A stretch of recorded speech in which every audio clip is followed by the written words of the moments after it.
The message came in the middle of the night. Earth Space Command picked up a faint signal, old and broken, repeating the same line over and over. "Help us. We are under attack. Everyone is dying. Please help." Then silence. The signal came from a deep space mining colony on a planet called Zareth 7, a place so far that no one ever expected a call from it again. The colony had been quiet for years, digging for rare minerals, reporting once every 6 months. Now, a message like this meant one thing. Something had gone terribly wrong. Captain Rhea Morgan was assigned to investigate. She was known as a survivor, a war veteran, someone who had seen things others couldn't even imagine. She didn't talk much. Her eyes told enough. The mission was simple. Fly to Zareth 7 with a small team, find out what happened, rescue any survivors, and return. But even as she received the mission briefing, something didn't feel right. The signal had been delayed by 12 days due to distance, and no follow-up came. The message just stopped. Starship Argo, a mid-sized recon vessel, carried Rhea and 5 crew members through deep space. It took 4 days to reach orbit around Zareth 7. As they approached, the planet looked quiet. No defense systems were active, no landing beacons turned on. The base should have been full of signals, power lines, heartbeat monitors, AI chatter, but instead, they heard nothing. The silence was thick. Too thick. "We're landing cold," Rhea said. Her voice was calm, but the crew felt the tension. No one argued. As the ship descended through thick gray clouds, the base came into view. It was still standing, but dark and lifeless. Smoke drifted from one of the towers. The ground was covered with strange black marks, scorch marks maybe, and long red trails that looked like blood but had dried like paint. Lieutenant Dax noticed the strange burn patterns. "These aren't from weapons," he said. "They're like chemical burns, but not human-made." He scanned the area but picked up no life signs. Still, something was moving, just enough to make the scanners twitch. The crew stepped onto the planet, weapons ready, helmets sealed. The air was toxic, but breathable with filters. Inside the main building, the lights flickered. Power still ran through the walls, but the place looked torn apart.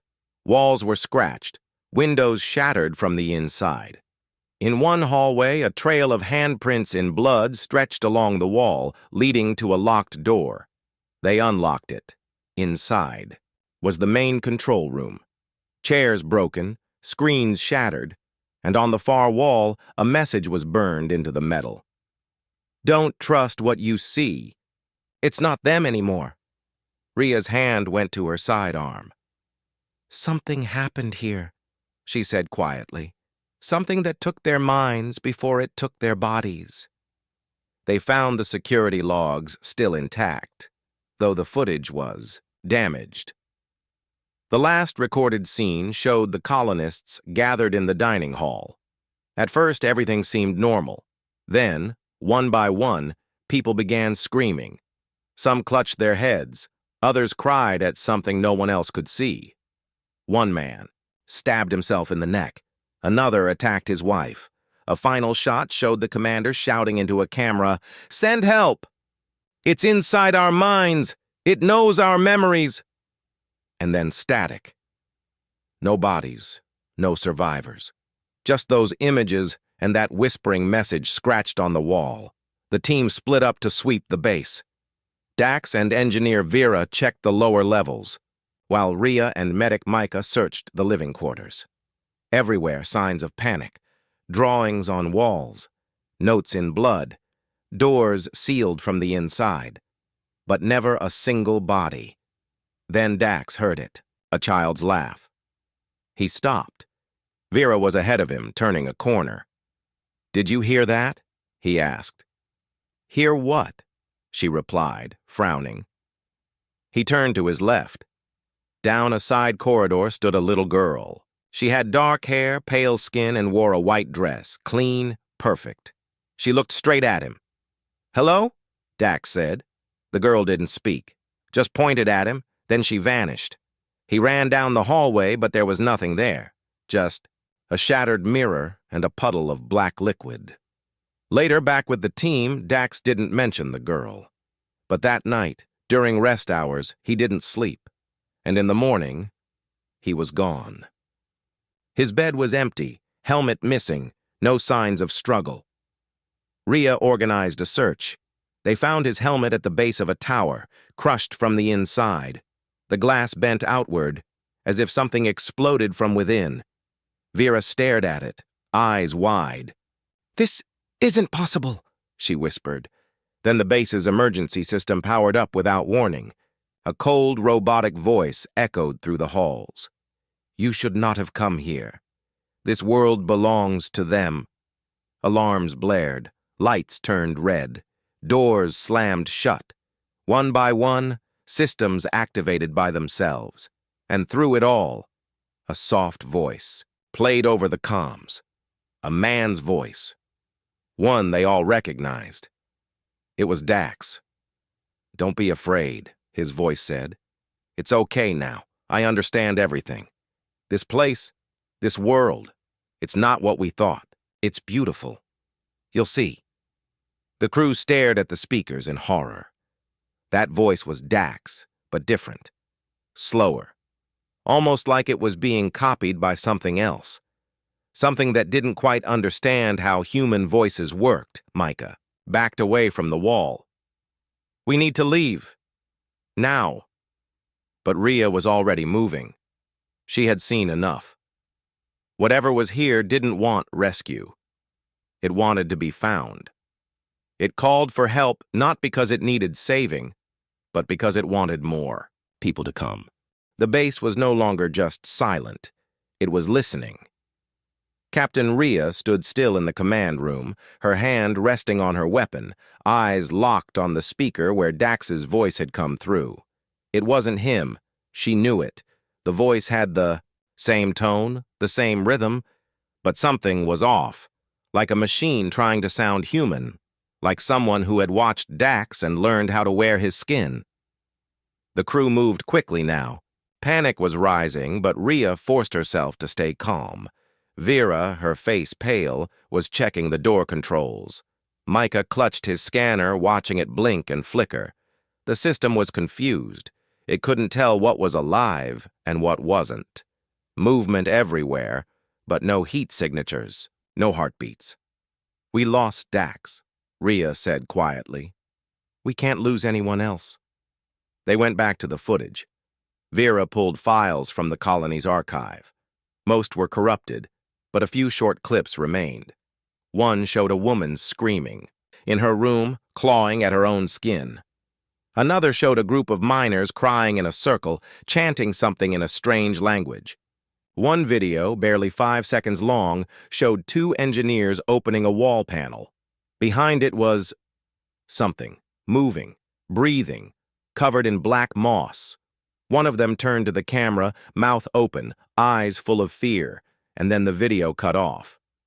Micah turned away from the screen, shaking. "We're not dealing with an alien species. This planet is something else.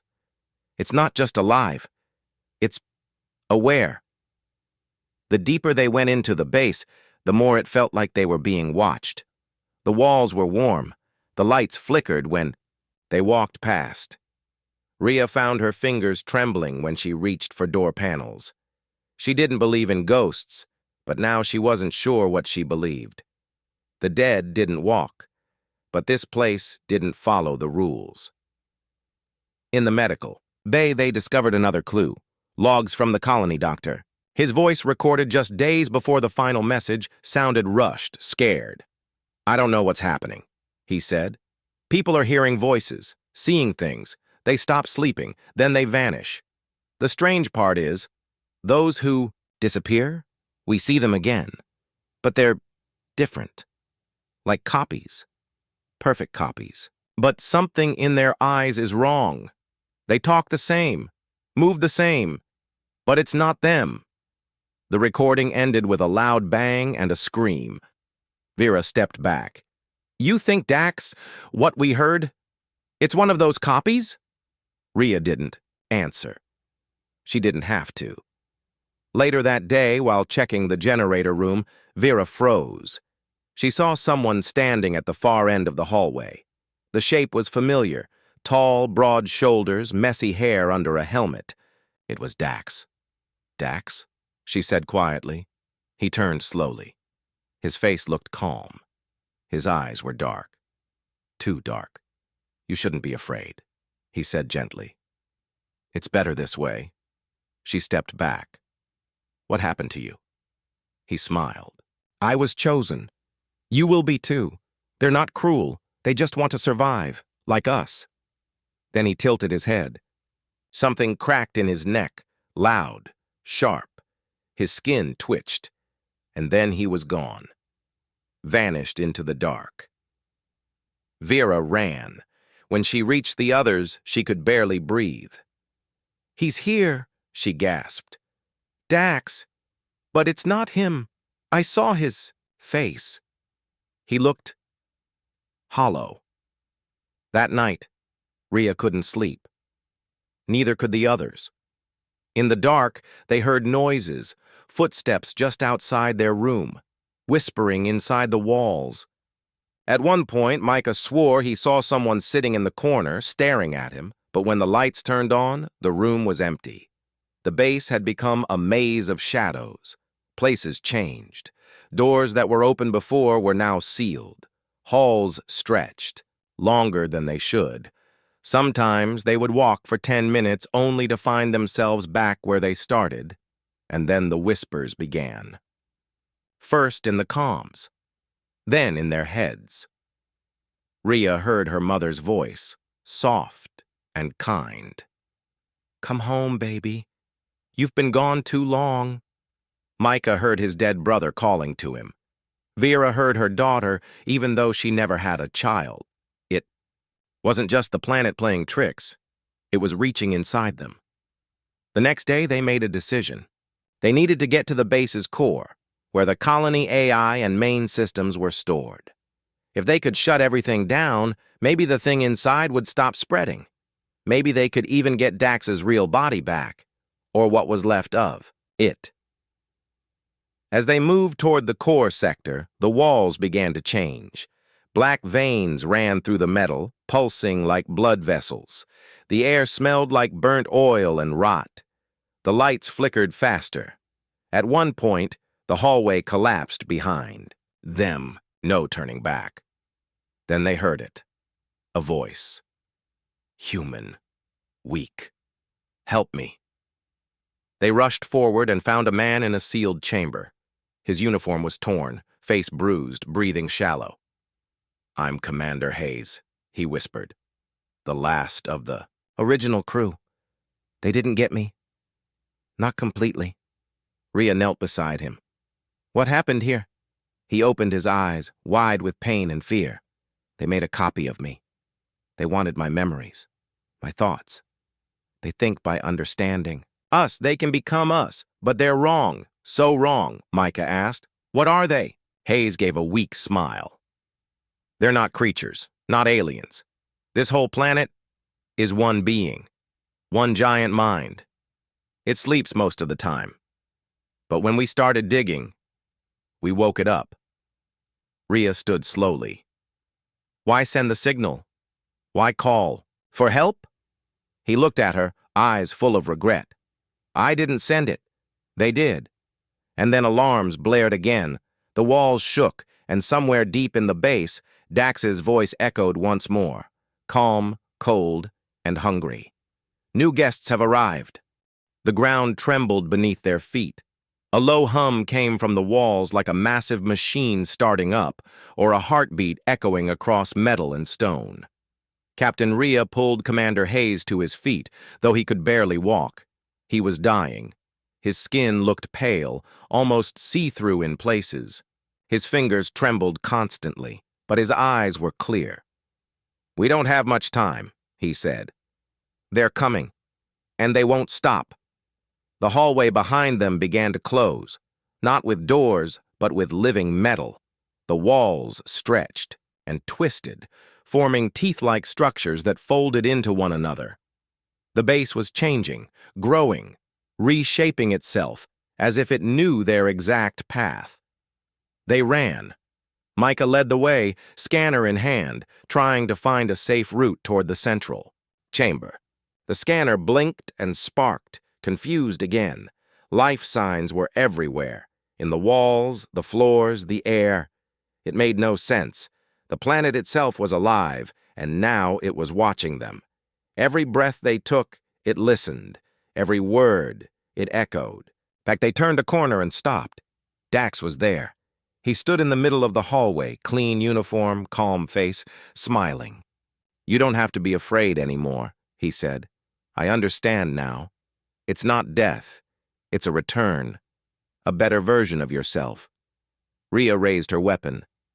"What are you?" Dax tilted his head just like before.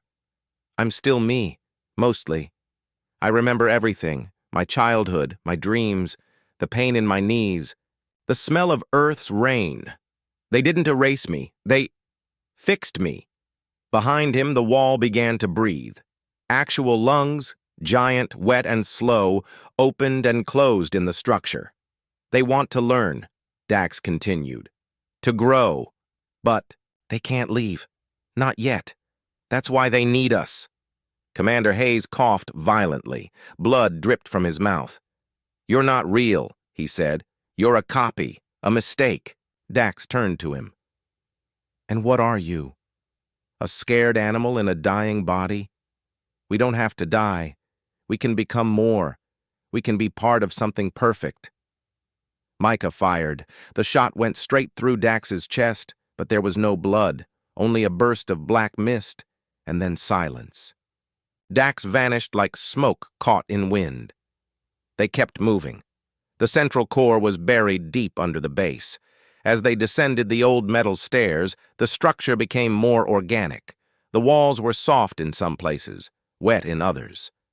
The lights were no longer electric. They pulsed like veins, glowing red with each beat. The air was hot, hard to breathe. When they reached the core door, it was sealed. Vera worked fast, using the colony's codes from Hayes.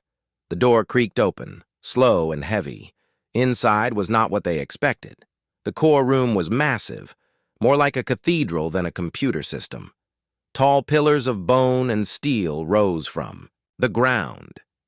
In the center was a massive sphere, glowing red and alive, wrapped in muscle-like cords, pulsating like a heart. Tubes filled with a thick green liquid ran from the walls into the sphere, and surrounding it were people. Or what looked like people. Dozens of bodies hung from the walls. Some were copies of Dax, others of people the crew had never seen. Some were mid-transformation, faces half human, half something else. Their eyes moved, their mouths whispered. One reached out with a melted hand and said, "Please, help me." Vera collapsed to her knees. "Oh my God." Rhea stepped forward slowly. The core pulsed faster as she approached. It knew she was there. Commander Hayes leaned on the wall. "They built this from our tech, and from themselves. The planet isn't just feeding, it's learning. Every person it takes, it becomes smarter, faster." Micah looked around horrified. "This isn't a rescue mission, this was a trap." Rhea nodded. "They didn't want help. They wanted a way out." That's when the core spoke, not with a voice, but with thoughts. It entered their minds all at once. "We are the seed. You are the soil. We have grown in silence. Now we seek light. You will carry us. You will become us." The pressure in their heads became unbearable. Rhea screamed and dropped to one knee. Vera fell backward, blood leaking from her ears. Micah tried to stand, tried to resist, but the thoughts were too loud. Then Hayes did something no one expected. He took a small device from his pocket, a pulsar charge, meant to fry small systems, and shoved it into the base of the core. Go, he said. Now. Rhea pulled Vera to her feet, grabbed Micah's arm, and ran. Behind them, the chamber shook violently. The core screamed, not with sound, but with pure energy.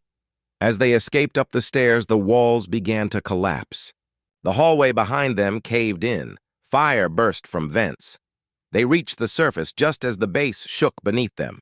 Dust filled the air, but it wasn't over. Above them, the sky was changing. A giant crack formed in the clouds. From it, long. Cables of flesh and metal rose upward like arms. The planet was trying to launch something. Rhea stared, horrified. It's building a ship. Micah scanned the air. It's not just a ship. It's part of the planet. It's sending a piece of itself out. It wants to escape this world. Vera backed away. If that thing reaches space, it won't stop. It'll find Earth. Rhea looked at the sky, then at her ship, the Argo, still parked just outside the blast range. We stop it here, she said. Or Earth is next. They ran toward the ship as the ground cracked open behind them. And far above, in the center of the living storm, Dax's voice returned one last time.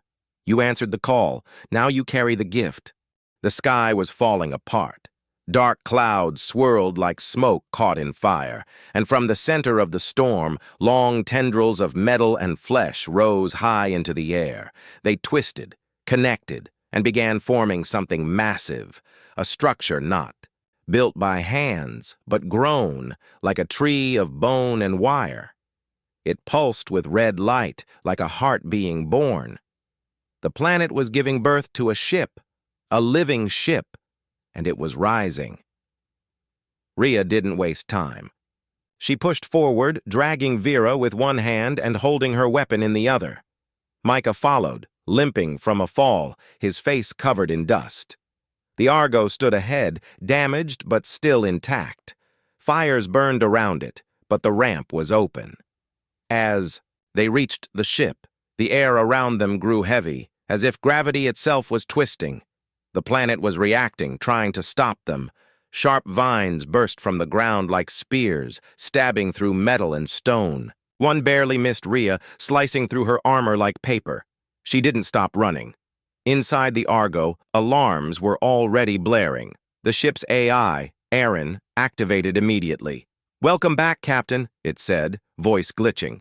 Warning, environmental contamination detected. Systems are compromised. Rhea didn't care. Can we launch? Engines are functional. Navigation is unstable. Internal systems, partially infected. She froze. Infected? Micah looked up from the console. The planet's in here, somehow. It got into the ship's systems. Vera stepped back. Then we're already too late. No, Rhea said firmly. We're not flying away. We're stopping that thing. Through the ship's main screen, they saw the alien structure rising higher into the sky. It wasn't just building a HFY ship. It was building a gate, a way to send itself far across the stars. Pieces of the base, even dead machines, were being pulled upward by invisible force, fusing into the growing mass. They had minutes left. Maybe less. Micah scanned the system. There's one way to stop this. We overload the Argo's core. Set it to explode. Vera stared at him. We'll die. Micah nodded. Yes, but so will it. Rhea walked to the core chamber. She didn't hesitate. Help me set it and get a pod ready. If we time it right, one of us can escape. The ship groaned around them. Lights flickered.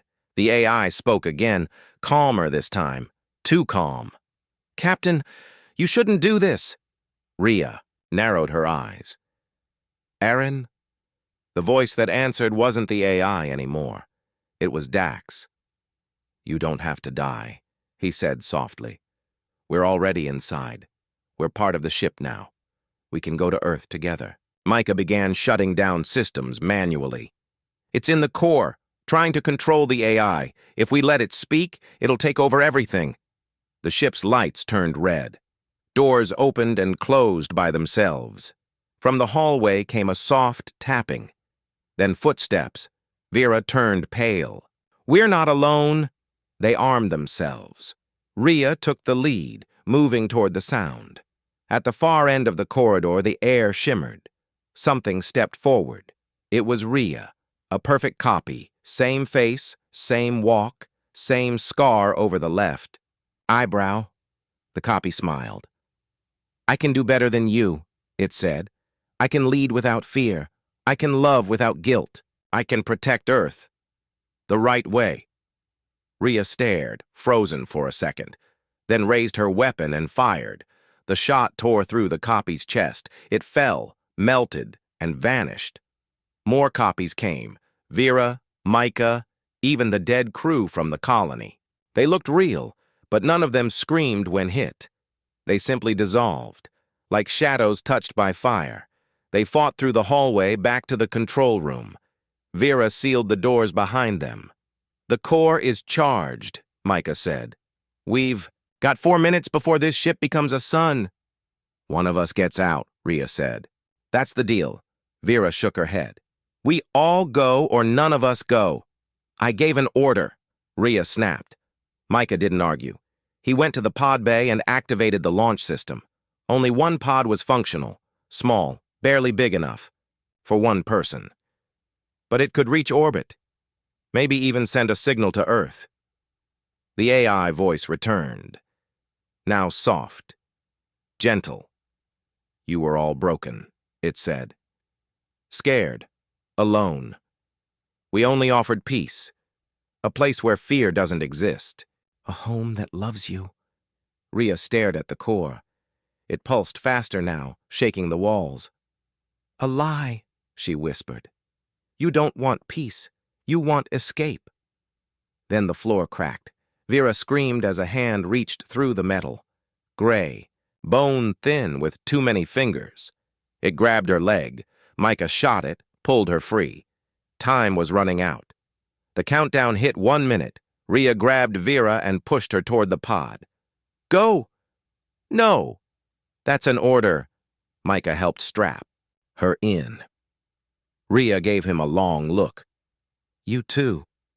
He opened his mouth to protest but stopped. He saw it in her eyes. She wasn't coming.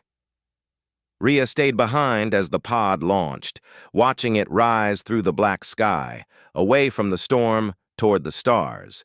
30 seconds left. She walked to the core, now glowing white-hot. Around her, the ship screamed, not with sound, but with pain. The thing inside it knew what was coming. "Message to Earth," she said. "Captain Rhea Morgan. Mission failure. Zereth 7 is alive. It mimics us. It wants to leave. Do not answer any more signals. I repeat, do not answer any more signals." 10 seconds. She touched her weapon to the core. "I'm not your soil." Light swallowed everything. Micah opened his eyes to silence. The escape pod shook slightly, drifting far above the planet. Smoke filled the cramped chamber. Emergency lights blinked red. His arms felt numb. His ears rang. But he was alive. He pulled himself upright and crawled to the control panel. Outside the window, Zereth 7 spun slowly beneath him, a gray planet with scars of red glowing in its crust. Where the Argo once stood, there was now a massive crater. Black smoke rose into space, fading into nothing. She did it. Rhea was gone. The ship was gone. And for now, the thing beneath the surface was stopped. But as he watched the planet rotate, something felt wrong. The surface was moving. It wasn't just smoke or clouds. Huge patches of land, miles wide, were shifting, rearranging, as if the planet was alive and healing. He opened the comms panel and sent the message. His voice shook, but he kept it clear. "This is Officer Micah Trent. Mission Zereth 7. Captain Morgan is dead. The Argo is destroyed. I'm the only survivor. The planet is not natural. It's a living organism. It mimics human behavior. It copies our minds, our voices, our bodies. We were lured there on purpose. It wanted to escape. We stopped it. For now. Do not answer distress signals from this system. I repeat, do not respond. Burn this world from orbit if you have to. Just don't land again. He hit transmit. Then he leaned back in the seat, heart still racing, and waited. It took 3 days before Earth Command responded. The rescue vessel Horizon found him drifting near the edge of the system. He was pale, dehydrated, but alive. They took him aboard, gave him food, clean clothes, and space to rest. But the questions came quickly. What exactly happened? How did the planet copy people? Where did the alien intelligence come from? Could it still be alive? Micah told them everything. He showed them the logs. Ria's final warning, the footage of Dax, the real one, and the copy. He described the transformation of the base, the whispers, the false memories, the way the planet got inside their heads. He begged them to destroy it, but the scientists wanted more. The military wanted answers. The politicians wanted proof. They argued about protocol, about legal zones, about risk versus reward. And then, one morning, Micah woke up in the medbay with a doctor standing over him. A new one. Someone he hadn't seen before. The man smiled politely, scanned his vitals, and asked questions in a soft, calm voice. Too calm. "What's your name?" the doctor asked. "Micah Trent." "What planet were you assigned to?" "You already know that." "What do you remember about Captain Morgan's final act?" Micah stared at him. Something was off. The doctor's smile didn't move. His eyes didn't blink. His hands never stopped writing, even when he wasn't looking at the pad. Micah sat up slowly. "Who are you?" The doctor looked up, smile unchanged. "I'm the future." Then he tilted his head. "Just like Dax." Micah grabbed the emergency alarm beside his bed and slammed it. Guards rushed in. The doctor didn't fight. He simply sat down and whispered, "It's already begun." They scanned him. Carbon mismatch. Unknown origin. No DNA match. It was a copy. Somehow, some part of Zareth 7 made it onto the escape pod or into the systems that received the transmission. Whatever it was spreading. Earth Command locked down the ship. The Horizon never made it back to Earth. Orders were given to isolate the vessel. But it was too late. The ship had already sent out automated health checks to nearby relays, data packets with internal diagnostics, crew lists, audio logs. One of them contained a small hidden line of alien code.